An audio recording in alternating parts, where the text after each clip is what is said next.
Tonight on SHU, we're going to meet Jonathan and witness his journey to the PBA. We will also experience a blast from the past with a local Motown concert. Baby, everything is all right.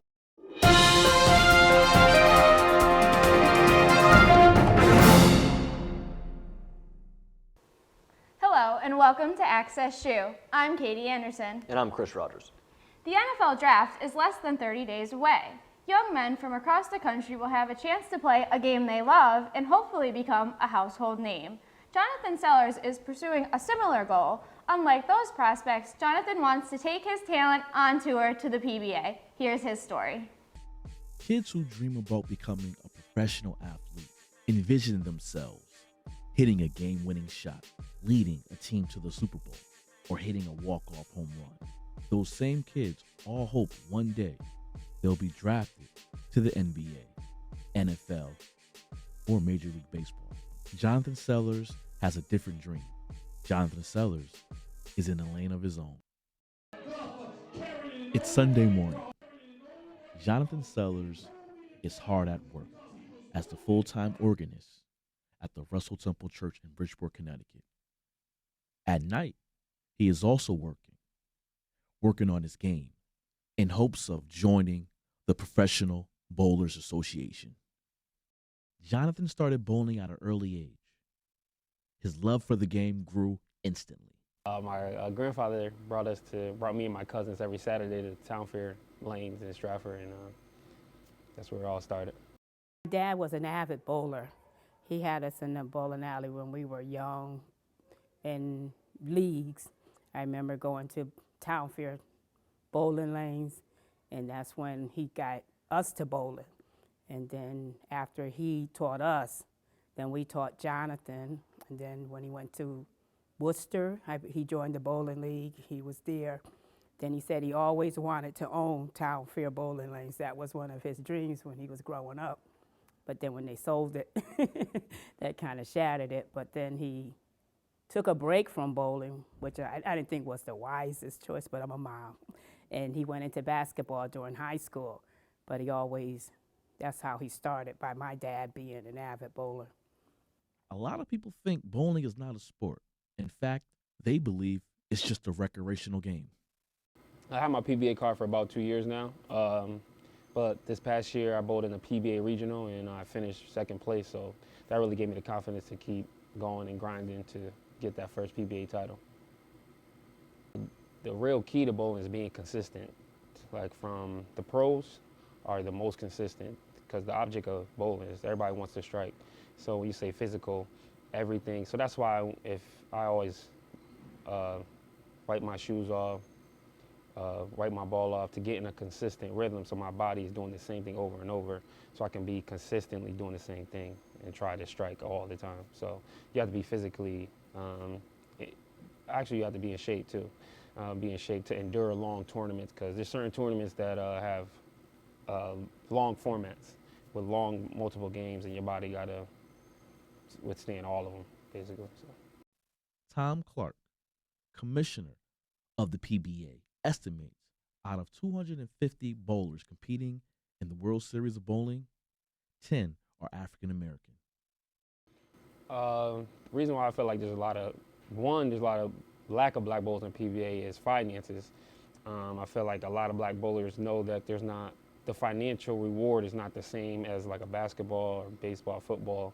You're not getting no $1 million contract when you get to the PBA. So I feel like that's one. And two, I feel like we don't discipline ourselves to really learn our crafts and gain the knowledge about the sport so we can perform with the elite. Money plays a huge part in the success or lack thereof in the game of bowling. It's money, because going from amateur to pro, the finances are much bigger with hotel accommodations, plane tickets, the entry fees, and just trying to buy bowling equipment. And number two is just having the confidence and just the physical and mental aspect of the game to be mentally strong to perform on the PBA level. Tim, I don't see no obstacle because he's good, he's focused, and he loves it. I don't think he would have an obstacle because Right now he travels to Vegas, he travels to New York, he travels all over Connecticut. Said before, he loves the craft of bowling. Bowling may never reach the popularity the sport seen in the 60s or 70s again, but the love for bowling has not gone away. The PBA has decided to introduce a new team league format with celebrity owners like Chris Paul and Terrell Owens, which will help bowling reach all of its fans. For Jonathan Sellers, his dreams have not wavered. His mind is set with his Motiv sponsorship. He plans to continue perfecting his craft and making an impact on the game he truly loves by joining the Professional Bowlers Association. For Access SHU, Clifton McSwain, Fairfield, Connecticut. From sports to the arts, Sacred Heart University is currently experiencing a year of growth with new buildings and a new performing arts major. We turn to Alana Miller with more on the new program. These lights might not shine as bright as Broadway, but they bring in 200 students to the Edgerton Theater, performing simply for their own enjoyment. Now with the announcement of a new performing arts major to begin in the fall of 2015, some will be performing to make it their career. And there's two separate concentrations depending on where your excitement is. Okay, so if your dedication is musical theater, you love to sing and dance, there's a musical theater concentration. If acting is your thing, you're not a dancer, you're not a singer, great, we have an acting concentration also. So there's a theater major with two concentrations. Currently, the university offers a minor degree in performing arts with concentrations in theater, dance, and music performance. This major concentration will focus strictly on theater due to the high demand from current students. The train is brisk. Oh, my heart's a flutter. You could see now the major's coming up that not only are the students here interested, but there's people who are looking at the school that are also interested, and it's growing and growing, which is why the theater major is extremely necessary, especially, again, for everyone coming in, as well as people here who just love this environment. We started the theater program 6 years ago. There were 12 students in a club called the SHU Players. Now we have almost 200 active people in the theater department, which is essentially still a big club. Because of all of the excitement, all of the dedication, we decided now was the right time to create an academic companion to the program itself. So everything is merging into one area now. Now it's going to be led by academics in the classroom, but to put what you learn in the classroom in practice, we'll still continue to have all the shows we do. In fact, right now, even without the major, we have one of the largest theater departments and most active in the state.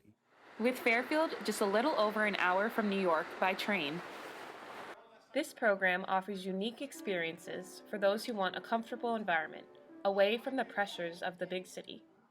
I really just wanted to get in on the ground level rather than going to somewhere like NYU where I would be a number out of a million. I wanted to have a name to the face. Personally, I don't want to be like, oh, let me run right to Broadway and try and make it as, you know what I mean? Like, that's not what I want to do. I want to do acting, but it doesn't necessarily have to be in, like, New York. Exactly. More hot guys, more hot, more pies. I think what we have is two-pronged. First of all, to be a part of something that's new is exciting in itself because it's student-driven. You're not walking into a machine that is, okay, when you're a freshman you do this, you're not going to get on stage until you're a senior because that's for upperclassmen. This is still class blind, so anyone can get on stage and be a performer here, same with the academics. Besides the program's attributes, Jerry is the driving force behind the students' ambition to succeed in performing arts. When there were rumors about the theater major, I was always on board for it. I was always excited to hear something new about it. And every time I would get an update on it, I would just email Jerry, sit down with him, just discuss where we're at right now, what are the possibilities in the future. And it really helped me, talking to him, to fully decide that this is what I want to do. The second I met Jerry, I knew that he was the nicest guy I'd ever met. I knew he was going to be a really great fit for me, and I could already tell he was going to help me learn so much. Jerry and the current theater members have already started promoting this new major through social media, videos, and on-campus events.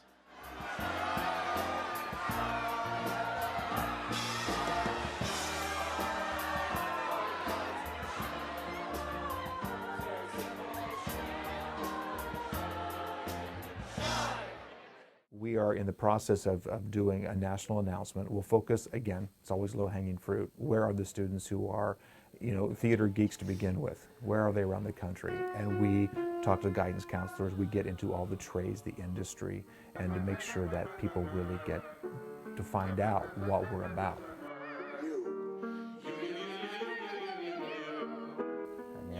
I would really like to say that I went to Sacred Heart and got a bachelor's degree in the arts or whatever, and people know what that is, and that's, I think, kind of where Jerry is too. He wants us to be the best of the best, and I want to come from the best of the best. The students we spoke with told us they can't wait to start the new major in the fall. For more information on the theater arts program, visit shutheaterarts.org. For Access SHU, Alana Miller in Fairfield. We're looking forward to seeing what this new program has in store. When we come back, we'll take a look at the Quinnipiac women's basketball team and their road to a conference championship.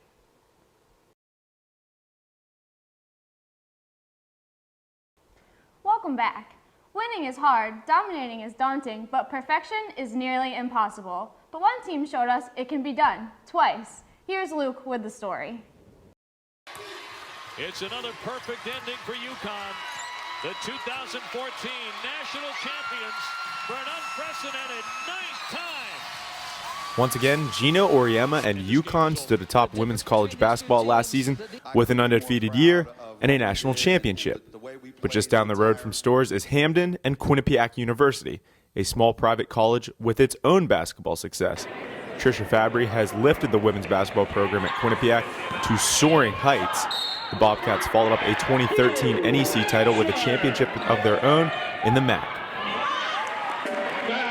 It's been amazing. I mean, the NEC was not as good as the MAC was, and I think we've grown a lot since then. So I think going into the tournament this time, we have a different vision. Sitting here with all these people supporting us and being able to be with my team and look around and know that we did this twice in 2 different conferences is just amazing. It's surreal. It doesn't even make sense. It wasn't an easy road for the Bobcats. After moving from the NEC to the MAC, they surprised their league and fared well in their new conference, making it all the way to the league title game. But after leading by double digits at the half in the championship game, Quinnipiac couldn't fend off league power Marist, who claimed their 9th straight MAC title. We came so close last year and lost to Marist, and that was their 9th time straight winning it.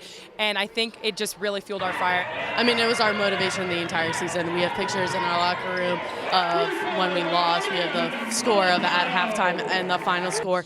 And we had a sign on our whiteboard saying redemption. We were hungry, we had a chip on our shoulder, and I think it happened for a reason. I don't think we would have had the season that we had this year had that not happened last year. This year, Quinnipiac was right back in their groove. They won a school record 31 games and demolished every team in the way. But once again, the Bobcats would have to take down the Red Foxes of Marist to reign supreme, and this time, history didn't repeat itself. I'm so happy that we finished our task at hand for winning that MAC tournament. I think it would have been really hard not to close it out having the year that we did, and we were able to do it in pretty good fashion as well. We just wanted to accomplish that mission and finally say that we are the MAC champs, and that's what we did this year. It still hasn't really sunk in for me that we are the champions. But winning a MAC championship isn't the only thing this team wanted to accomplish. Selection Monday brought us to the TD Bank Sports Center in Hamden as fans came out to hear their team's name called for the NCAA tournament. The Bobcats dodged the UConn bullet in the East region, and if March Madness is known as the Big Dance, well, for Quinnipiac, ain't no party like a West Coast party. And 25. Let's continue our first.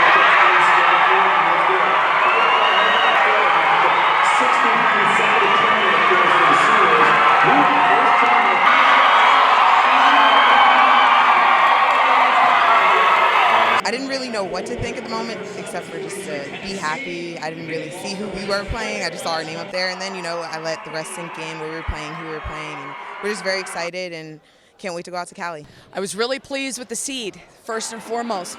I think the committee certainly was very fair in recognizing what we had accomplished this year in a 12 seed. we have an opportunity to go out and see Oklahoma on a neutral floor. We could do it this year. We could be that 5-12 seed that actually upsets the 5. And I was so excited seeing that we were a 12 seed and getting to play Oklahoma. They want it. We've been talking about going to get it. We're not holding on to anything. We're not trying to defend anything.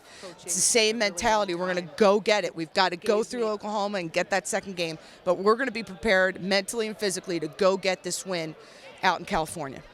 Despite falling to the Sooners in the opening round, this is a team that in just 3 seasons built a dynasty. The future is bright for Fabry's ball club, and these Bobcats are still on the prowl. For Access SHU, Luke Hetrick at the TD Bank Sports Center. When we come back, we have an exclusive feature on the Tim Curry Motown Revue Band. Welcome back. For more than 80 years, Curry's Tires in Norwalk, Connecticut has served the automotive needs of Greater Fairfield County. Recently, owner Tim Curry combined his passion for Motown with the tire shop. Tim Curry's Motown Revue Band performed in the parking lot of Curry's Tires on West Avenue in Norwalk. Tim's decision to use the shop as a music venue has attracted much more than just Motown fans.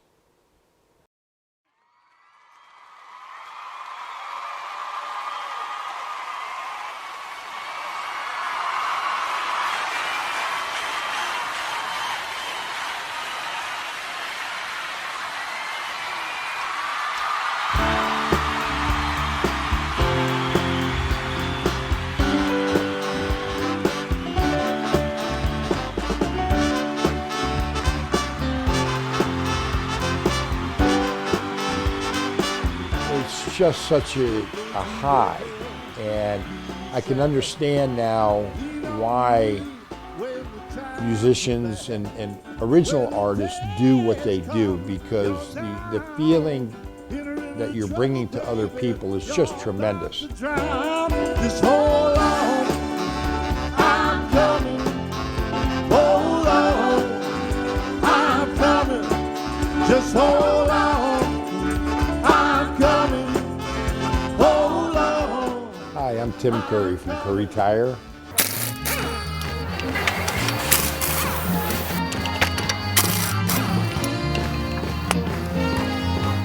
I always wanted to start a Motown band. Oh, baby, everything is alright. Uptight, outside.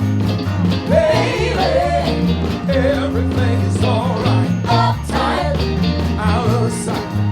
Well, I'm a poor man's son from across the railroad. Well, about 400 people attended that first show. It was such a hit. People kept coming to me and asking me or calling me, when are you going to do it again? Because people are just out here jamming on West Avenue, dancing, having a ball, having a great time. They bring their coolers, their chairs. We just sit out in the parking lot and we just have a good old-fashioned jam. Outside, 'cause my heart is true. She said, baby, everything is alright. Uptight. Back in June, we did a nice fundraiser and we raised about $6,000 for Make-A-Wish Foundation. Recently also we played at a festival that part of the festival was for a benefit at Whittingham Cancer Center. Our last show was a couple weeks ago and we had about 800 people show up to our last show, which was a benefit for Toys for Tots.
I'm fortunate enough to have a business that we can incorporate the two together, and it's helped our business very much.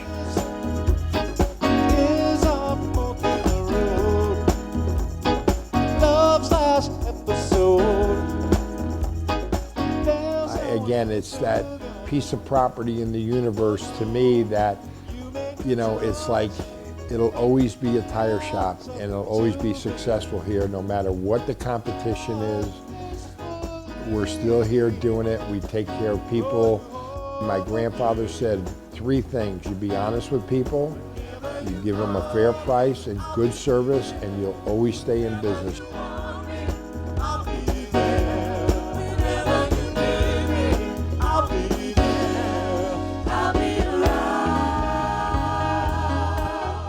Every minute of it. You know, I'm so nervous before a show on how many people are going to come, but when you sit down behind the kit and there's 800 people out there or 1,500 people out there, it's just a great feeling. You know, it's just, you know you've done your job, you've done it well.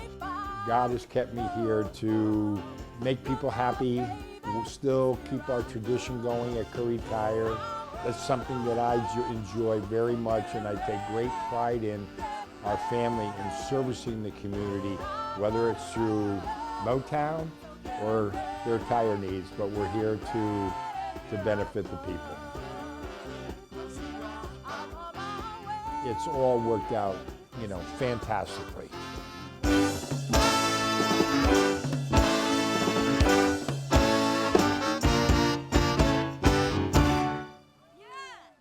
Wow, I can't wait to check that out next time I'm in Norwalk. And that's all for us tonight. Thank you for joining us. I'm Chris Rogers. And I'm Katie Anderson. Good night from all of us at SHU Show.